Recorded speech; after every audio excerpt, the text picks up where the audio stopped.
Welcome back to my channel. तो इस video में बात करेंगे इसकी की करंट अफेयर की सिंपल एमसीक्यू फॉर्मेट, जैसा कि आपके एग्जाम में पूछा जाता है। तो स्टार्ट करते हैं with first topic, appointment. One second.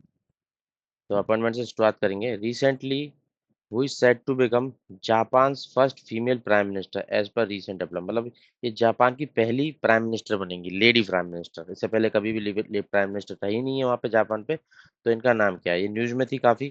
तो इनका नाम है सनाए टकीची। तो ये अगर विन होके आती हैं तो ये जापान की पहली प्राइम मिनिस्टर बनने वाली है। अभी कोalition पे बात चल रही है। अगर कोalition कंप्लीट हो जाता है तो ये ही पहली जापान की प्राइम मिनिस्टर बनेंगे, फीमेल, सनाया टकीची।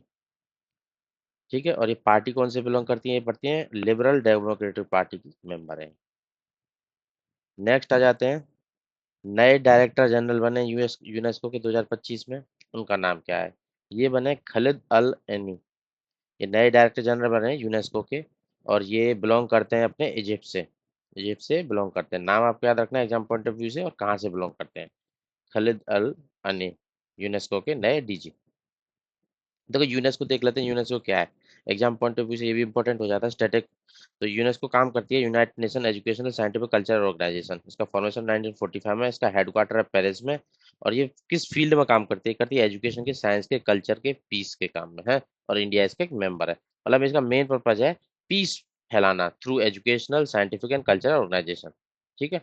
यूनेस्को हेडक्वार्टर आपको स्टैटिक पॉइंट ऑफ व्यू से पता होना चाहिए, फॉर्मेशन कब हुआ और इसका मेन पर्पज क्या है। इंडिया इसका मेंबर है। अब अगर करंट पॉइंट ऑफ व्यू से देखेंगे, नए डीजी बने यूनेस्को के, उनका नाम है खालिद अल अनी, इजिप्शियन। नेक्स्ट देख लेते हैं। स्कीम्स और इनिशिएटिव से रिलेटेड न्यूज में क्या था। स्कीम न्यूज में थी काफी, पीएम सेतु स्कीम। अब उसका पर्पस क्या है पीएम सेतु स्कीम का? ये स्कीम का मेन पर्पज है skilling and employability transformation through upgraded ITI. मतलब जो आईटीआईज होते हैं जहाँ पे स्किलिंग एम्प्लॉयबिलिटी दी जाती है स्टूडेंट्स को, उनको अपग्रेड करना एज पर द रिलेवेंट, मतलब लेटेस्ट टेक्नोलॉजीज के साथ अपग्रेड करना, जैसे एआई बेस्ड क्लाउड कंप्यूटिंग और अपना ये रोबोटिक्स वगैरह, ये जितना मॉडर्न टेक्नोलॉजी है ना उन सब में उन सब कोर्सेज को लाना, ताकि as per the need of the present generation वो स्किल हमारे एम्प्लॉयज के अंदर हो, मतलब आईटीआई बेस पे उनको दिए जाएं ताकि उनको एम्प्लॉयबिलिटी में हेल्प मिले। तो मेन पर्पज है इसका प्रधानमंत्री skilling employability transformation through upgraded ITIs. तो इसकी फुल फॉर्म है ये, पर्पज मैंने आपको बता दिया। तो इसमें क्या क्या मॉडर्नाइज किया जाएगा 1000 गवर्नमेंट आईटीआईज को through a hub and spoke model. बस हब एंड स्पोक मॉडल मतलब क्या होगा, 200 जो आईटीआईज रहेंगी इसके अंदर, 1000 आईटीआईज के अंदर वो हब की तरह काम करेंगी, और बाकी जो 800 रहेंगी एज ए स्पोक काम करेंगी। मतलब जो एक आईटीआई के अंदर 4 आईटीआई को इंटीग्रेट कर दिया जाएगा ताकि उनको अपग्रेडेशन और स्किलिंग करने में बेटर हेल्प मिले स्टूडेंट्स को। ठीक है। इन्वेस्टमेंट 60,000 करोड़ का इसके अंदर इन्वेस्टमेंट आउटले है। फोकस किया जाएगा modern equipment, digital learning, skill labs and linking India youth with global skill demands. मतलब जो आज की टेक्नोलॉजीज की जो डिमांड है ना उनके साथ इंटीग्रेट करना, उनको अपस्केलिंग करने में हेल्पफुल रहेगा। फुल फॉर्म आपको पता होना चाहिए, skilling employability transfer through upgraded ITIs, और पर्पस आपको पता होना चाहिए। ठीक है। नेक्स्ट आ जाते हैं पीएम धन धान्य कृषि योजना, भी काफी न्यूज में थी। तो इसके अंदर कुछ एस्पिरेशनल डिस्ट्रिक्ट को सिलेक्ट किया गया है, आइडेंटिफाई किया गया है। तो वो नंबर ऑफ कितने डिस्ट्रिक्ट हैं जिनको आइडेंटिफाई किया गया है, तो इसमें 100 डिस्ट्रिक्ट को आइडेंटिफाई किया गया है। ये नीति आयोग का जो एस्पिरेशनल डिस्ट्रिक्ट प्रोग्राम है ना, उससे ये एक तरीके से उससे अ, उसी से इसने ये इंस्पिरेशन ली है इस प्रोग्राम के अंदर, पीएम पीएम धन धान्य जो कृषि योजना। तो इसके अंदर 100 एस्पिरेशनल एग्रीकल्चर डिस्ट्रिक्ट को सिलेक्ट किया गया है। अब इसमें फोकस क्या किया जाएगा, देखो एग्रीकल्चर के लिए काम करना है, तो एग्रीकल्चर में जो प्रोडक्टिविटी को बढ़ा सकते हैं एक तो, ठीक है, और डाइवर्सिफिकेशन कर सकते हैं, और इंफ्रास्ट्रक्चर को इम्प्रूव कर सकते हैं, मतलब पोस्ट हार्वेस्ट इंफ्रास्ट्रक्चर उसको भी इम्प्रूव कर सकते हैं। तो उसी पे मेनली इस पे 100 एस्पिरेशनल एग्रीकल्चर में फोकस किया जाएगा। ठीक है। और इस डिस्ट्रिक्ट जो 100 डिस्ट्रिक्ट है ना, उनमें से सबसे ज्यादा डिस्ट्रिक्ट सिलेक्ट किया गया है उत्तर प्रदेश के अंदर 12। ये एक क्वेश्चन ये भी बन सकता है। ठीक है। 6 साल के लिए स्कीम को रन किया जाएगा, 25 से शुरू होकर 31 तक। इसी साल के फाइनेंशियल ईयर में भी इसको, सॉरी, फाइनेंस बजट में भी इसको डिस्कस किया गया था। ठीक है। नेक्स्ट आ जाते हैं नंबर वन इनिशिएटिव।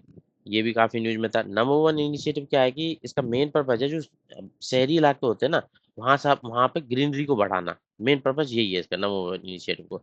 तो लॉन्च किया गया रिसेंटली इंडिया में। तो प्राइमरी एम क्या है इसका, इसका एम है इनहेंस करना green cover biodiversity through eco parks, मतलब जो शहरी इलाके वहाँ पे इकोनॉमिक जो इकोलॉजिकल पार्क्स वगैरह बना के ग्रीन कवरेज को और बायोडाइवर्सिटी को इनहेंस करना, इसका मेन पर्पज है। ठीक है, मेनली कहाँ पे फोकस्ड है, शहरी इलाकों में, अर्बन अर्बन एरियाज के अंदर। एआई बेस्ड एक टूल न्यूज में था सरल, उसको किसने डेवलप किया है और उसका पर्पस क्या है, पर्पस है सिंप्लीफाई करना, डेमोक्रेटाइज करना रिसर्च कम्युनिकेशन के, जो रिसर्च के जो पेपर्स रहते हैं ना, उनको सिंप्लीफाई और डेमोक्रेटाइज करने के लिए इसको, इस टूल को बनाया गया है। तो इसको बनाया किसने है, टूल का नाम है सरल। तो इसको बनाया गया है ट्रिपल आई टी हैदराबाद के द्वारा, और कोलैबोरेट करके अनुसंधान नेशनल रिसर्च फाउंडेशन के साथ में। ठीक है, पर्पस क्या था, simplified automated research and amplification and learning. ठीक है, फुल फॉर्म भी इसका पता नहीं चाहिए। तो इसका कन्वर्ट करेगा जो कॉम्प्लेक्स रिसर्च पेपर होते हैं ना, उनको इजी वीडियोस में, ताकि मतलब इजीली समझ सकें, स्लाइड्स के फॉर्मेट समरीज बनाने में उसकी हेल्प करेगा। मतलब ये टूल है कि आप बड़ा कॉम्प्लेक्स पेपर इसके अंदर रन करेंगे तो उसको इजी एक वीडियो फॉर्मेट में कन्वर्ट कर देगा या फिर स्लाइड्स फॉर्मेट में बना देगा, समराइज कर देगा उसको, ताकि इजीली अंडरस्टूड हो जो भी उसको पढ़ने जाए, और टाइम टाइम टेकिंग ज़्यादा ना हो, और मतलब हर लैंग्वेज में, मल्टीपल लैंग्वेज में कोई भी उसको रीड कर सके, ये इसका मेन पर्पज है। सरल का फुल फॉर्म आपको पता होना चाहिए, किसके द्वारा बनाया गया, पर्पज क्या है। ठीक है, recently tribal village vision 2030 declaration उसको लॉन्च किया गया है, जिसके अंदर 1 लाख विलेजेस को 2025 के अंदर इस पार्ट इनिशिएटिव के पार्ट है, मतलब इस इनिशिएटिव के अंदर 1 लाख विलेज को इंक्लूड किया गया है। इनिशिएटिव का नाम है ट्राइबल विलेज विजन 2030 डिक्लेरेशन। तो इस विजन को लॉन्च किया गया है अंडर आदि कर्मयोगी अभियान। जो आदि कर्मयोगी अभियान लॉन्च किया गया है उसके अंदर ही 2030 तक इस डिक्लेरेशन को लॉन्च किया गया है, ट्राइबल विलेज विजन 2030। पर्पज क्या है, देख लेते हैं। पर्पज इसका है, जो विलेजेस है ना ट्राइबल कम्युनिटीज के, उनको एम्पावर करना, खुद का अपना मतलब डेवलपमेंट प्लान बनाए 2030 तक, फोकस करें। अब डेवलपमेंट प्लान के अंदर क्या क्या आएगा, हेल्थ आएगा, एजुकेशन आएगा, लाइवलीहुड आएगा, कल्चर आएगा, इंफ्रास्ट्रक्चर वगैरह, जो भी मतलब आप देखते हो आजकल के मतलब एरिना में जो जो जो इंपॉर्टेंट चीज है जिनकी रिक्वायरमेंट है, उन सब पे ये काम करेगा। इसके अंदर मतलब उसका प्लान बनाएंगे ये, जो ट्राइबल कम्युनिटीज वाले विलेजेस हैं। तो 2030 तक का एक विजन है। इसके अभियान का नाम क्या है, आदि कर्मयोगी अभियान। ठीक है, और प्लान कौन सा है, ट्राइबल विलेज विजन 2030 डिक्लेरेशन 2030 तक। नेक्स्ट आते हैं एग्रीनेक्स प्रोग्राम इम्प्लीमेंट किया जाता है किस नोडल एजेंसी के द्वारा। तो एग्रीनेक्स क्या है, एग्रीकल्चर, और एनेक्स बाद वाला ये इलेक्ट्रॉनिक्स का, मतलब एग्रीकल्चर में इलेक्ट्रॉनिक्स की इन्वॉल्वमेंट को बढ़ाना। ठीक है, तो इस प्रोग्राम को किसके द्वारा इम्प्लीमेंट किया जाता है, तो इसको उनको इम्प्लीमेंट किया जाता है सीडैक कोलकाता के द्वारा। और सीडैक क्या है, centre for development of advance computing. ठीक है, कोलकाता मिनिस्ट्री ऑफ इलेक्ट्रॉनिक माहिती के अंदर आता है। इसका पर्पज है प्रमोट करना यूज ऑफ जो आईसीटी एआई इलेक्ट्रॉनिक्स, मतलब जो मैं आपको बताया था इलेक्ट्रॉनिक्स वाला पार्ट है ना, एनएक्स जो लास्ट में एग्रोनिक्स में आ रहा था, एनएक्स वाला पार्ट, उसको उसका इंटीग्रेट करना एग्रीकल्चर फील्ड में और एनवायरमेंट वाले फील्ड में। ठीक है, मेन पर्पज यही है, किसके द्वारा इंप्लीमेंट किया था, सीडैक कोलकाता के द्वारा। अब नेक्स्ट आ जाता है अवार्ड्स जो दिए गए हैं। देखो अवार्ड से क्वेश्चन 100% आपका जो एग्जाम आने वाला ना, यहाँ से तो भाई उठेगा ही उठेगा। अच्छे से देख लेना, ये नोट डाउन कर लेना प्रॉपरली। रिसेंटली एक डॉक्यूमेंट्री है जिसको गोल्ड डॉल्फिन अवार्ड मिला है, ये Cannes cooperative media TV award show के दौरान। तो जिसने एफर्ट्स दिखाए गए हैं नॉर्दर्न वाइट राइनो को सेव करने के लिए, मतलब ठीक है, जो नॉर्दर्न वाइट राइनो हो उसको सेव करने के लिए उसमें काफी सारे एफर्ट्स पे बेस्ड एक डॉक्यूमेंट्री है, उसको गोल्ड डॉल्फिन अवार्ड मिला है। तो इस डॉक्यूमेंट्री का नाम क्या है, डॉक्यूमेंट्री का नाम है रिसरेक्शन क्वेस्ट। ठीक है, डॉक्यूमेंट्री का नाम आपको पता होना चाहिए, अवार्ड कौन सा मिला है, और किसको सेव करने के लिए, नॉर्दर्न वाइट राइनो को सेव करने के लिए। ठीक है, इसमें हाईलाइट किया गया है साइंटिफिक तरीके और कंजर्वेशन एफर्ट्स के तरीके, including IVF, gene editing, cloning, to revive the nearly extinct northern white rhino, जो मतलब वहां पे लगभग लगभग एक्सटिंक्ट हो गया है, उसको रिवाइव करने के तरीके आईवीएफ के थ्रू, जीन एडिटिंग के थ्रू, क्लोनिंग के थ्रू, इस डॉक्यूमेंट्री के थ्रू हाईलाइट किया गया है साइंटिफिक कंजर्वेशन एफर्ट्स को, रिसरेक्शन क्वास्ट, और किसको सेव करने के लिए, नॉर्दर्न वाइट राइनो को। ठीक है, और ये पाया कहाँ जाता है, केन्या, चेक रिपब्लिक, जर्मनी वगैरह में। नेक्स्ट आ जाता है फिजियोलॉजी और मेडिसिन। इस फील्ड में नोबेल प्राइज डिस्ट्रीब्यूट हुआ है इस साल, फिजियोलॉजी और मेडिसिन के फील्ड में। नाम क्या है इन बंदों के, 3 नाम है, मैरी ई ब्रोनकोव, फ्रेड रैमसेल और सिमोन सगुची। ठीक है, अब इन तीनों के नाम भी आपको पता होना चाहिए, एग्जाम पॉइंट ऑफ व्यू से हमेशा याद ही रखना है, क्योंकि क्वेश्चन ऐसे पूछ सकता है कि फिजियोलॉजी और मेडिसिन के फील्ड में किन किन को अवार्ड दिया गया है, तीन नाम देगा, या ऐसे पूछेगा कि किसको नहीं दिया, इन तीनों के नाम भी होंगे और एक चौथा बंदा होगा जिसका नाम नहीं होगा, तो वो क्वेश्चन भी आपको बन सकता है। तो नाम क्या है? Mary Brunkow, Fred Ramsdell, Shimon Sakaguchi. ठीक है, फिजियोलॉजी मेडिसिन के फील्ड में उनको नोबेल प्राइज मिला है। अब ये डिस्कवरी किस, मतलब किस डिस्कवरी के लिए प्राइज मिला है, ये मैं क्वेश्चन आपसे पूछा हूँ। तो ये मिला है जिन्होंने पेरिफेरल इम्यून टॉलरेंस और रेगुलेटरी टी सेल को लेकर डिस्कवरी की है, उसके बेस पे इनको ये प्राइज दिया गया है मेडिसिन के फील्ड में। ठीक है, पेरिफेरल इम्यून टॉलरेंस और रेगुलेटरी टी सेल को लेकर। देख लीजिए, इनका इमेज मैंने ऐड किया हुआ, मैरी ब्रोनको, फ्रेड रैमसेल और सिमोन सगुची। ठीक है, ये जापानीज यूएस ट्रायो है, उसके उनको अवार्ड मिला मेडिसिन के फील्ड में। तो इन्होंने किया है कि हाउ, मतलब इन्होंने ये बताया कि जो रेगुलेटरी टी सेल्स होते हैं ना, वो अपने ही बॉडी के इम्यून सिस्टम पे कैसे अटैक नहीं करते। ठीक है, प्रिवेंट करते हैं अपने बॉडी पे अटैक करने से। तो foundation for understanding autoimmune disease and immune therapies, इन सब को लेके एक मतलब अंडरस्टैंडिंग मिलती है सिस्टम से, जो peripheral immune tolerance regulatory T cell जिसपे इन्होंने अपनी रिसर्च की है, तो जिसके बेस पे इनको अवार्ड मिला है, तो उससे रिलेटेड ये की मतलब अंडरस्टैंडिंग होती है कि ऑटोइम्यून डिसीज इम्यून थेरेपीज को लेकर। ठीक है, आपको एग्जाम पॉइंट ऑफ व्यू से किस डिस्कवरी को लेकर मिला है और किन तीनों के नाम आपको नोट डाउन करने हैं अच्छे से, अगर आप एग्जाम में क्वेश्चन कन्वर्ट करना चाहते हैं तो। नेक्स्ट आ जाता है कि देखो, अब ये प्राइज फिजिक्स में भी मिला है, नोबेल प्राइज इन फिजिक्स। अब ये किसको मिला? अब मैं क्वेश्चन पूछा था ना, आपको ये आ सकता है कि किसको अवार्ड नहीं किया गया है। चार नाम दिए होंगे, तीन को अवार्ड किया है और चौथे को नहीं किया है, अगर वो तीन को मिला होगा तो। ठीक है, तो यहाँ पे भी तीन ही को मिला है, चौथे को नहीं मिला है। तो ये रोजर पेनरोज है ना, तो ये इनको लास्ट ईयर मिला था, अभी इस साल नहीं मिला है। अभी इस साल तीन को मिला है, John Clarke, Michel Devoret, John M Martin. जो नोबेल प्राइज का क्वेश्चन है ना, ये एग्जाम में देखने को आपको मिलता ही मिलता है। और ये फिजिक्स में भी मिलेगा, पीस के लिए भी मिलेगा, केमिस्ट्री के लिए भी मिलेगा, मेडिसिन के भी लिए मिलेगा। ठीक है, छह कैटेगरी है टोटल इसकी, तो उन सब में दिया जाता है, तो आपको ये देख लेना है अच्छे से, नाम सबके याद रखनी है। फिजिक्स में मिला है जॉन क्लार्क, डेवोरेट और मार्टिनीज को। ठीक है, और किस चीज की डिस्कवरी के लिए, ये क्वेश्चन भी आ सकता है, जैसे मैंने पिछले पूछा था कि किस चीज की डिस्कवरी के लिए वो मेडिसिन फील्ड में मिला था। तो इन्होंने डिस्कवरी की है macroscopic quantum mechanical tunnelling energy quantization in electrical circuits, इसके लिए इनको ये अवार्ड दिया गया है। ठीक है, अब नेक्स्ट आ जाता है केमिस्ट्री में। देखो अब ये क्वेश्चन आई थिंक ये थोड़ा ऊपर हो गया, चलो कोई नहीं। केमिस्ट्री में किसको अवार्ड दिया गया है? ठीक है, किस डेवलपमेंट के लिए अवार्ड दिया गया है वो देख लेते हैं। केमिस्ट्री में इन तीनों बंदों को दिया गया है, नहीं ये तो फिजिक्स वाले थे, ये जॉन एम मार्टिनी और डेबोरा मार्टिनीज। ठीक है, क्लार्क को।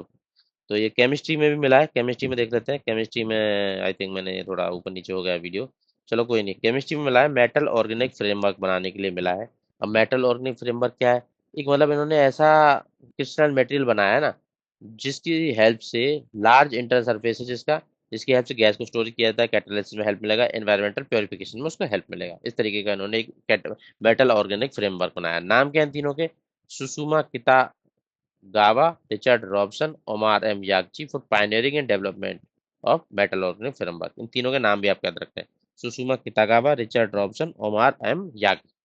ठीक है, नेक्स्ट आता है लिटरेचर के फील्ड में किसको मिला है। ठीक है, तीनों का नाम जो लास्ट केमिस्ट्री वाले थे मेटल ऑर्गेनिक फ्रेमवर्क बनाने के लिए, ये लिटरेचर के फील्ड में मिला है लेस्जो करस करसजन हॉरकाई के लिए। अब प्रोनाउंस कर लेना अच्छे से, लेस्जो करसजन हॉरकाई के लिए। ये बिलोंग करते हैं हंगरी से, और इनको मिला है, इनकी एक नोबल है, compelling and visionary oeuvre that in mindset of apocalyptic terror reaffirming the power of art. देखो ये आपको ना याद ही रखना है, एग्जाम में आपसे पूछेंगे ये होता क्या है, इतना डीप जाएगा नहीं एग्जाम पर। ये प्रीलिम्स पॉइंट ऑफ व्यू से ही क्वेश्चन पूछा बन सकता है यहाँ से, कि किसको मिला है, किस डिस्कवरी के लिए मिला है, या फिर किस फील्ड में मिला है। पर्सन का नाम आपको पता होना चाहिए, और अगर कुछ डिस्कवरी हुई है तो किस डिस्कवरी के लिए मिला है और किन बंदों को मिला है, वो सब तीन पॉइंट आपको नोट डाउन करने ही करने हैं। ठीक है, और ये अवार्ड किया जाएगा स्वीडिश अकेडमी के द्वारा। नेक्स्ट आ जाता है शस्त्रा रामानुजन अवार्ड 2025 के लिए। वो किसको अवार्ड किया गया है मैथमेटिक्स फील्ड में? ये किया गया है एलेक्जेंडर स्मिथ्स को। ये तो आई थिंक ये पूरी पीडीएफ भी थोड़ा ऊपर नीचे हो गई है, सारे आंसर भी साथ दिख रहे हैं, sorry for that, next time से नहीं होगा। शस्त्रा रामानुजन अवार्ड मिला है एलेक्जेंडर स्मिथ्स को, ठीक है, मैथमेटिक्स के लिए। इनकी नंबर थ्योरी के लिए इनको अवार्ड दिया गया है कंट्रीब्यूशन के लिए। 2025 में नोबेल पीस प्राइज किसको मिला? देखो मिलना तो मतलब न्यूज में काफी था कि किनको मिलेगा, डोनाल्ड ट्रम्प जी को लेके काफी था कि इनको मिलने वाला है, जैसे कि इन्होंने गाजा वाला वो टू स्टेट थ्योरी, और दूसरा ईरान और इसराइल के बीच में भी जो रिजॉल्व कराया, और फिर उसके बाद अर्मेनिया और अजरबैजान वाले इशू को भी रिजॉल्व कराने में इनका काफ़ी हेल्पफुल है, मतलब इनका हाथ रहा है। बट ये मिला है इनको, ये कौन है? ये मरिया कोरिना मचाडो। और ये कहाँ से बिलोंग करती हैं? नोबेल पीस प्राइज 2025 के लिए इनको मिला है। नाम आपको पता पता रहना चाहिए, मरिया कोरिना मचाडो। ये कहाँ से बोलते हैं? वेनेजुला से। अब वेनेजुला कहाँ पे है? साउथ अमेरिका के अंदर पड़ता है। अब किसके लिए मिला है? इनके इनके एफर्ट्स के लिए, डेमोक्रेसी को प्रमोट करने के लिए, ह्यूमन राइट्स के पीसफुल ट्रांजिशन और डिक्टेटरशिप से वेनेजुला में, मतलब डिक्टेटरशिप से डेमोक्रेसी को लाने के लिए इनके काफी एफर्ट्स थे, उनके लिए इनको अवार्ड दिया गया है। ठीक है, ऑस्लो नॉर्वे में ये दिया जाएगा इनको। इंटरनेशनल न्यूज पे आ जाते हैं। रिसेंटली सर क्रीक को लेके इंडिया और पाकिस्तान के बीच में डिस्प्यूट था। तो इस सर क्रीक जो ये है, इसकी मतलब इसकी लेंथ कितनी है? इसकी इसकी लेंथ है 96 किलोमीटर। ठीक है, अब ये देख लेते हैं। मैं आपको तो सर क्रीक वाला ये रीजन है, मतलब एक तरीके से मार्स मार्स टाइप रीजन है। तो ये क्या होता है, इंडिया की तरफ से गल्फ ऑफ कच्छ की तरफ, इधर की तरफ जाएंगे, मतलब कच्छ वाले रीजन से, और ये पाकिस्तान का सिंध वाला रीजन। तो इंडिया बोलता है कि एज पर द, मतलब जो इंटरनेशनल स्टैंडर्ड है ना, अगर यहाँ पे पानी पानी होता ना पूरा, तो ये सेंट्रल लाइन से जो पानी के बीच में से जो लाइन पास होती है ना, उस हिसाब से डिस्ट्रीब्यूट होता है, मतलब आधा उधर की तरफ आधा उधर की तरफ। तो इंडिया बोलता है ये रेड वाली लाइन से हिसाब से ये इसका डिमार्केशन है, यहाँ पे बाउंड्री होनी चाहिए कि उधर का तरफ तुम्हारा और इधर वाला हमारा। बट वो उसको क्लेम नहीं करते। वो बोलते हैं कि पाकिस्तान वाले, ये पूरा का पूरा ये रेड वाला ना, मतलब पूरा का पूरा ये पूरा ये सर्किलिक वाला सारा रीजन ये खुद के अंदर इंक्लूड कर लेते हैं। ठीक है, इंडिया भी है इसके अगेंस्ट है। तो यहाँ पे कुछ इंफ्रास्ट्रक्चर बनाने वाले हैं, तो उसी को लेके यहाँ पे न्यूज में था ये। इंडिया ने उनको काफी मतलब बोला है कि आप ऐसा करोगे तो ये मतलब इसके बाद एक्सकेलेट हो सकती हैं चीजें। ठीक है, तो इसलिए आपको एग्जाम पॉइंट ऑफ व्यू से आपको वही पता होना चाहिए कि इसकी लेंथ क्या है। ये एग्जाम में आ सकता है। 96 किलोमीटर है, गल्फ ऑफ कच्छ, अपने सॉरी गल्फ ऑफ नहीं, कच्छ वाले रीजन और इधर से सिंध वाले रीजन के बीच में पड़ता है। ठीक है,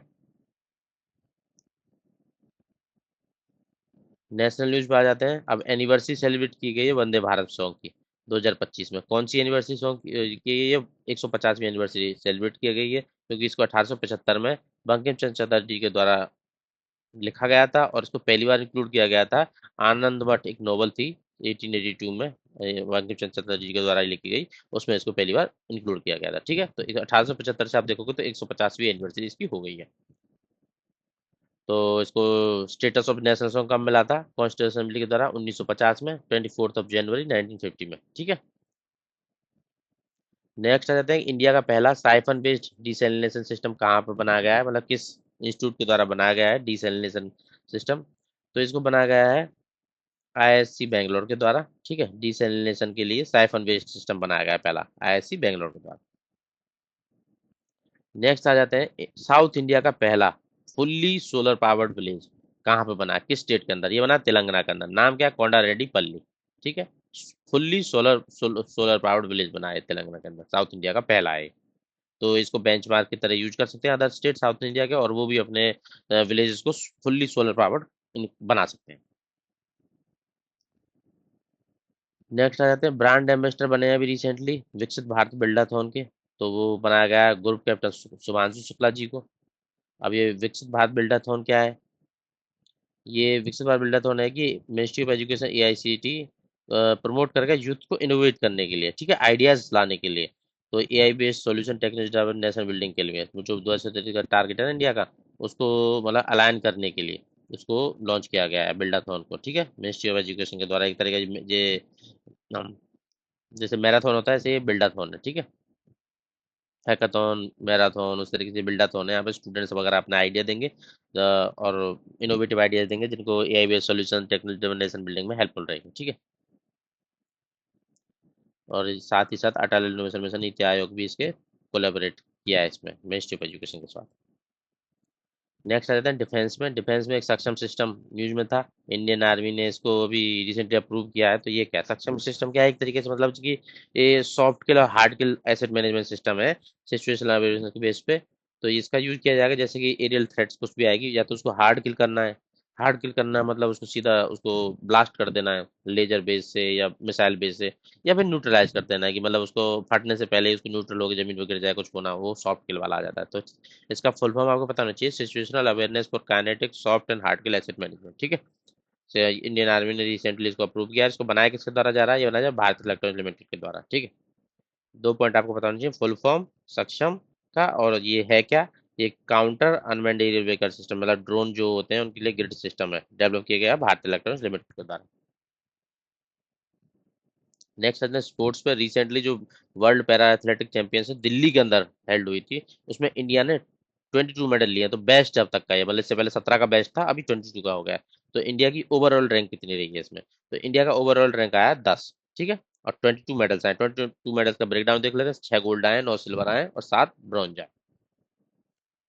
एनवायरमेंट पे देख लेते हैं। रिसेंटली जो स्नो लेपर्ड होता है ना, उसका हिमाचल प्रदेश के अंदर एस्टिमेट पॉपुलेशन निकाला गई है, तो उसकी नई पॉपुलेशन क्या है और उसका आयुषन स्टेटस क्या है। देखो एग्जाम पॉइंट ऑफ व्यू से ना, आयुषन स्टेटस पे ज्यादा क्वेश्चन बनने के चांसेस हैं। ठीक है, जो नया पॉपुलेशन सेंसस किया गया उसका उसकी स्ट्रेंथ तो हिमाचल प्रदेश में 83 है, बढ़ गई है। ठीक है, पर उसका आयुषन स्टेटस वनरेबल है, ये एग्जाम पॉइंट ऑफ व्यू से ज्यादा इंपॉर्टेंट है। ठीक है, 62% का राइज देखा गया 51 से, मतलब 4 साल के अंदर 83 हो गया, 32 का इंक्रीज मिला है। इंडिया की पहली चीता सफारी कहाँ पे लॉन्च की गई है? ये की गई है कूनो नेशनल पार्क, मध्य प्रदेश के अंदर। कूनो नेशनल पार्क के अंदर ही जो नामीबिया और साउथ अफ्रीका से चीता लाए गए थे ना, उन्हीं को वहां पे रखा गया, तो इसके लिए ये चीता सफारी खुली गई है। ठीक है। Theme of wild life week 2025 जो सेलिब्रेट किया गया है अभी रिसेंटली, उसकी थीम क्या है?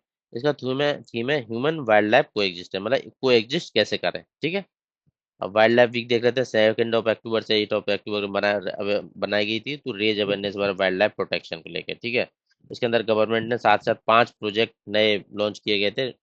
5 नए प्रोजेक्ट का नाम भी आपको पता होना चाहिए। Project dolphin, project sloth bear, project घड़ियाल, centre of excellence for human wildlife conflict और project tiger outside tiger reserve. मतलब प्रोजेक्ट टाइगर तो ऑलरेडी चल ही रहा है, उसके बाद बाद project tiger outside tiger reserve, मतलब जो कोर एरिया उसके बाहर जो टाइगर है ना, उसको लेके भी प्रोजेक्ट लॉन्च किया गया है। और ह्यूमन वाइल्ड लाइफ कॉन्फ्लिक्ट को लेके, और घड़ियाल को लेके, स्लोथ को लेके, डॉल्फिन को लेके। ठीक है, 5 प्रोजेक्ट के नाम भी आपको माइंड में रखना है।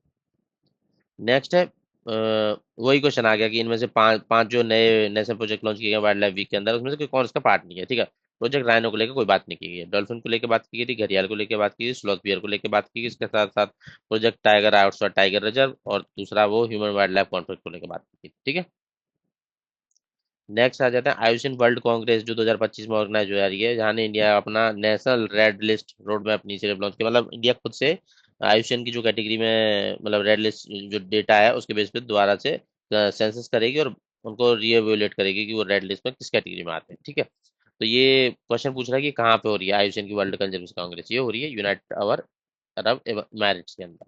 ठीक है, नेक्स्ट डे एक्सरसाइज कौन कौन सी कंडक्ट हुई थी? एग्जाम में एक्सरसाइज ना आए ऐसा एग्जाम, उसके बिना एग्जाम कंडक्ट ही नहीं हो सकता। एग्जाम में आपको एक्सरसाइज तो सारी ही पढ़ के जानी है भाई, कुछ भी आ सकता है, 2 या 3 एक्सरसाइज आती है एग्जाम में। ठीक है, एक्सरसाइज जो कोंकण रिसेंटली हेल्ड हुई है, न्यूज में है, एक नवल एक्सरसाइज है ये, किन दो कंट्रियों के बीच में ऑर्गेनाइज होती है? ये होती है इंडिया और यूके के बीच में। ठीक है, कोंकण, आपको याद रखना है, कोंकण एक्सरसाइज का नाम है, इंडिया और यूके के बीच में नवल एक्सरसाइज है ये। ठीक है, इंडिया दोनों के एयरक्राफ्ट कैरियर इसमें पार्टिसिपेट किए हैं। आईएनएस विक्रांत इंडिया का, HMS Prince of Wales UK का, रॉयल नेवी यूके। नेट पोलर एक्सरसाइज जिसको कोस्ट गार्ड कंडक्ट कराते हैं, ये किससे रिलेटेड है? भाई देखो ये है नेट पोलर एक्स, मरीन का जो पॉल्यूशन होता है ना ऑयल स्पिल को लेके, उसके रेस्पॉन्स में एक्सरसाइज कंडक्ट कराया जाता है, बाइनियल एक्सरसाइज है ये। ठीक है, और इंडियन कोस्ट गार्ड को कंडक्ट कराता है। इस साल को कंडक्ट किया गया है चेन्नई के अंदर, इसका 10th एडिशन था इस बार। ठीक है, मरीन पॉल्यूशन को लेकर चेन्नई में कंडक्ट कराया गया था। National oil spill disaster contingency plan के अंदर इसको कंडक्ट कराया जाता है बाइनली। ठीक है, एक्सरसाइज इंदिरा भी न्यूज में थी। इंदिरा इंडिया और रसिया, सिंपल, रसिया के साथ कंडक्ट कराई गई है, कुछ ज्यादा सोचने वाला ही नहीं है। कहाँ पे? राजस्थान के अंदर महाराजन फील्ड फायर रेंज बीकानेर में। प्रोजेक्ट्स में क्या क्या न्यूज में था? बॉर्डर रोड ऑर्गेनाइजेशन के द्वारा वर्ल्ड का हाईएस्ट मोटरेबल रोड बना दिया गया। भाई देखो उससे पहले ओमनिंगला वाला था हाईएस्ट, अभी नया बना है। नया कौन सा बना है? मेघला पास। उसकी मतलब कितनी हाइट पे जाकर बना है? वो बना है 19,400 फीट, मतलब पहला वाला 19 ओमनिंगला 19,024 पे था, अब 19,400 पे है। मतलब थोड़ा सा, मतलब 376 का डिफरेंस है। हाइट कितना? हाइट आपको याद रखना है, नाम आपको याद रखना है, प्रोजेक्ट किसके अंदर है? हिमांक के आधार बनाया किसने? बॉर्डर रोड ऑर्गेनाइजेशन ने। ठीक है, बॉर्डर रोड ऑर्गेनाइजेशन आप कमेंट में कब बताओगे किस मिनिस्ट्री के अंदर आता है? ठीक है, मेघला पास लद्दाख के अंदर। और ये किसका पार्ट है? लिकारू मेघला फुक्चे का पार्ट है। ठीक है, ये कनेक्टिविटी देता है लद्दाख में, जो एलएसी है ना उसके पास वाले रीजन में, चाइना के। एक और प्रोजेक्ट न्यूज में था कि जो वाटर वर्थ सबसी केबल वाला प्रोजेक्ट है मेटा का, जिसमें सब सी लेवल पे केबल्स मतलब जो डेटा केबल्स हैं वो बिछाई जाएंगी। मेटा का ये एक प्रोजेक्ट है। इंडिया में दो साइट्स को अभी रिसेंटली इसने चूज किया है कनेक्टिविटी के लिए। तो वो दो साइट्स हैं, मुंबई वेस्ट कोस्ट पे और विशाखापट्टनम ईस्ट कोस्ट पे। ठीक है। रिपोर्ट्स में क्या कहता है, इंडेक्सेस में क्या कहता है? पॉपुलेशन रिव्यू हुआ 2025 में वर्ल्ड की, मतलब किस सिटी में मोस्ट पॉपुलेस इसके अंदर आई है, तो सबसे ज्यादा पॉपुलेशन आई है टोक्यो। ठीक है। अब टोक्यो कहाँ पे है? आप कहते हो जापान में। दूसरे नंबर पे आई है अपनी दिल्ली, और तीसरे पे Shanghai China. National Crime Record Bureau report आई है 2023 की, अभी रिसेंटली ही। तो उसके अकॉर्डिंग सेफेस्ट सिटी किसको बोला गया है? सेफेस्ट सिटी बोला गया कैलकाटा को। चौथी पांचवी बार लगातार सेफेस्ट मानी गई है लिस्ट में। ठीक है। जो कॉग्निजेबल ऑफेंस है ना, उसका रेट इसमें काफी कम है, 83.9 पर लाख पॉपुलेशन, और इसके कंपेरिजन में जो बाकी सिटीज है ना उसमें काफी ज्यादा है। State of social justice report 2025 आई है। इसका टाइटल है ए वर्क इन प्रोग्रेस। इसको किसके द्वारा रिलीज किया गया है? स्टेट ऑफ सोशल जस्टिस, मतलब सामाजिक जस्टिस जो किया जाता है उसके बेसिस पे एक रिपोर्ट निकाली गई है वर्क इन प्रोग्रेस टाइटल के साथ। तो किसके द्वारा रिलीज किया गया? इसको रिलीज किया गया इंटरनेशनल लेबर ऑर्गेनाइजेशन के द्वारा। ठीक है। तो इसके इसमें असेसमेंट किया गया इक्वालिटी इंक्लूजन फेयरनेस को लेके, poverty inequality social justice inclusion child labour सब पे बात की गई है इसके अंदर। नेक्स्ट है Times Higher Education World University ranking की। मतलब इसके अंदर इसकी भी रिपोर्ट आई है कि किस किस यूनिवर्सिटी ने टॉप किया है। तो टॉप किया है हार्वर्ड यूनिवर्सिटी के द्वारा। Sorry, not Harvard University. I think this is one sec.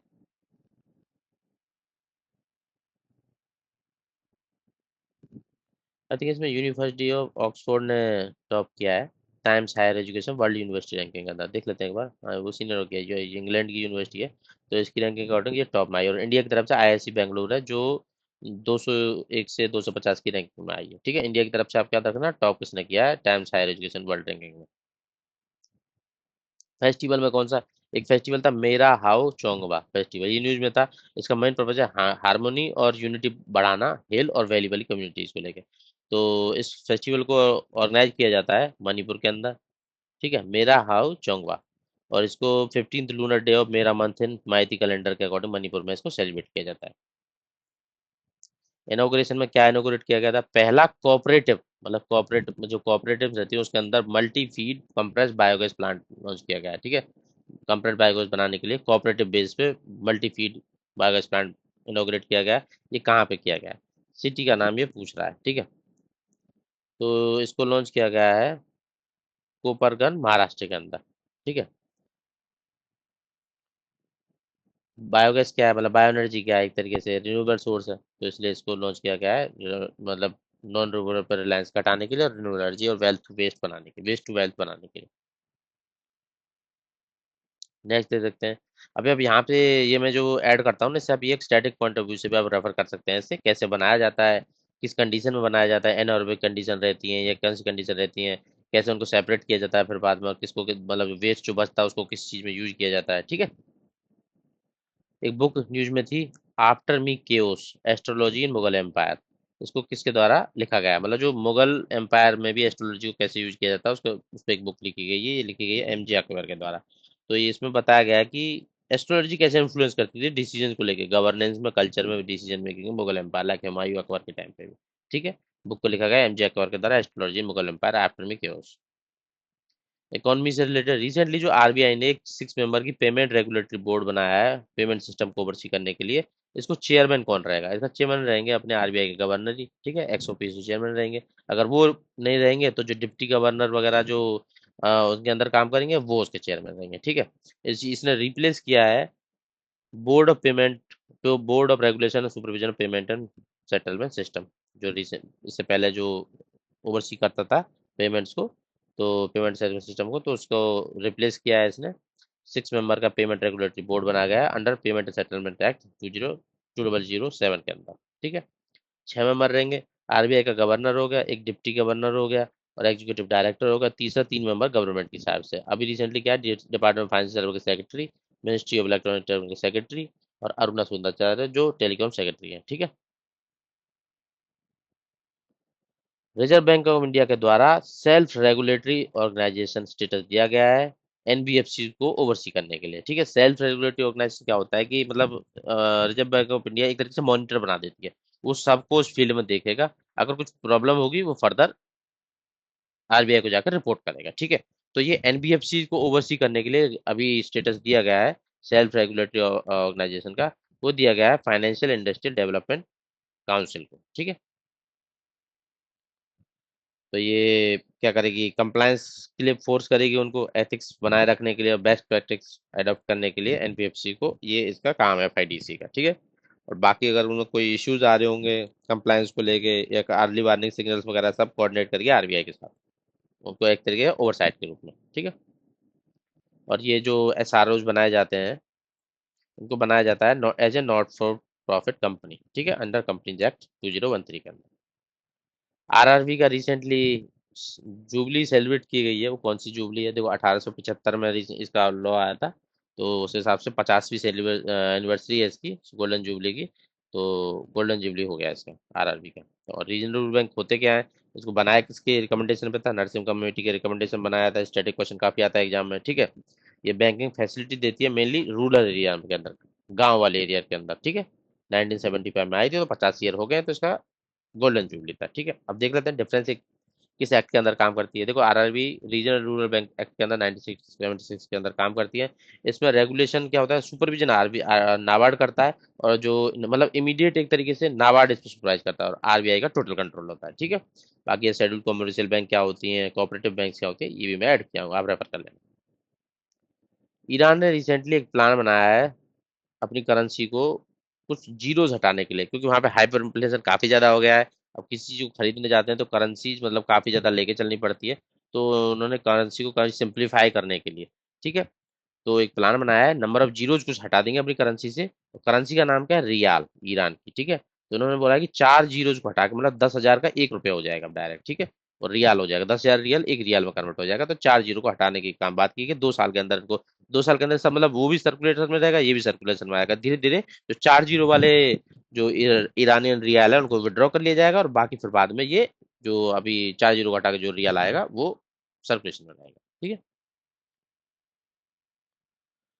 Agriculture जैसे क्या न्यूज में था, फर्स्ट सक्सेसफुल वीट कल्टीवेशन किया गया है डेजर्ट के अंदर, डेजर्ट के अंदर वीट को उगा लिया गया है, तो ये किसने किया है, ये था डेजर्ट के अंदर किया गया है इंडिया के। ठीक है, और किसने किया है, ये सेंट्रल यूनिवर्सिटी ऑफ राजस्थान के द्वारा सक्सेसफुल कल्टीवेट किया गया है। इसके अंदर एक मतलब पॉलीमर्स और bio formulation technique, eco friendly technique को यूज करके इसको सॉलिफिकेशन, मतलब जो फर्टाइल सॉइल नहीं थी उसको सॉइल को फर्टाइल बना देना एक तरीके से, किसकी हेल्प से, इको फ्रेंडली पॉलीमर और बायो फॉर्मुलेशन के थ्रू उनको फर्टाइल बना के उसको वीट को वहां पे शो कर दिया गया है। ठीक है, सेंट्रल यूनिवर्सिटी ऑफ राजस्थान के द्वारा। ज्योग्राफी से रिलेटेड क्या न्यूज में था, इंडिया का ओनली मड वेलकनो, लोकेशन आपको पता होनी चाहिए हमेशा। ठीक है, ज्योग्राफी से रिलेटेड, तो 2 डिकेड से डोरमेंसी में था, अभी रिसेंटली इरप्ट हुआ है। अब मड वेलकनो क्या होता है, मड वेलकनो में जैसे वॉल्कनो में लावा आता है ना, लावा नहीं आता है यहाँ पे, यहाँ पे मड आती है, गर्म पानी जैसा मिक्स होके आता है उसके साथ। ठीक है, गैस, तो ये सब आता है। ठीक है, ओनली मड वेलकनो कहाँ पे है, ये बारातंग आइलैंड, अंडमान निकोबार आइलैंड के अंदर है। ठीक है, ये कहाँ, मिडिल अंडमान में। ठीक है, मड वाटर गैसेज आती हैं इसमें मड वल्कन के अंदर। इंडियन की ये कहाँ पे है, ये इंडिया की जो प्लेट है ना, बर्मीज प्लेट के अंदर जा रही है, उस जोन पे ये इसको वॉल्केनो इरप्ट हुआ है ये। ठीक है, मड वल्केनो। ठीक है, ये वाले मिडिल अंडमान वाले रीजन में, ये नॉर्थ मिडिल साउथ अंडमान। ठीक है, नाम आपको याद रखना है। नेक्स्ट देख लेते हैं, साइक्लोन शक्ति रिसेंटली आया था। अब ये कहाँ पे था, ये इसको नाम किसने दिया है, ये श्रीलंका के द्वारा इसको नेमिंग की गई है इस बार, साइक्लोन शक्ति अरबियन ओशन के अंदर था। ठीक है, अब ये नेमिंग की कैसे जाती है, की जाती है कि जो मेंबर कंट्रीज होती है ना वर्ल्ड मीटरोलॉजिकल ऑर्गेनाइजेशन या ईएससीएपी के द्वारा, इकोनॉमिक सोशल एशिया पैसिफिक के अंदर, ठीक है, काउंसिल ऑफ एशिया पैसिफिक के अंदर, तो वो ट्रॉपिकल साइक्लोन की नेमिंग करती है। ठीक है, टी डोम, ये आपके लिए क्वेश्चन है। ठीक है, आप अगर जो भी वीडियो देख रहा है आपको कमेंट करना है, इस क्वेश्चन को अच्छे से रीड करना है। ये भी काफी एक डोम जैसे आयरन डोम है ना इजराइल का, ऐसे टी डोम बनाया गया है। अब ये किस कंट्री के द्वारा बनाया गया है ये आपको कमेंट करके मुझे बताना है। ठीक है, जापान के द्वारा बनाया गया है, इजराइल का तो आयरन डोम आपको पता होगा, उसका तो होगा नहीं, या ताइवान के द्वारा बनाया गया है, साउथ कोरिया के द्वारा बनाया गया, तीनों। अब ये चाइना के ईस्ट साइड में पड़ती हैं, तो इनमें से 3 में से कोई भी कंट्री हो सकती है टी डोम, जिसे बनाया गया है अपने मतलब सेफ गार्ड करने के लिए अपनी टेरिटरी को फ्रॉम द थ्रेट्स, एरियल हो, सरफेस हो, कोई भी इस तरह की थ्रेट हो, तो टी डोम बनाया गया है। तो आपको कमेंट करके बताना है कि ये किस कंट्री के द्वारा बनाया गया है। तो आज की वीडियो के लिए इतना ही। कमेंट करें कुछ भी आपको जो लगा हो कि मैं अच्छे से नहीं पढ़ा पा रहा हूँ, या फिर आपको और क्या क्या मुझे इंक्लूड करना चाहिए, किस तरह शॉर्ट वीडियो को शॉर्ट करूँ या और लेंथी बनाऊँ और मोर एक्सप्लेनेशन के साथ आपके सामने वीडियो लाऊं। मिलते हैं नेक्स्ट वीक। Thank you.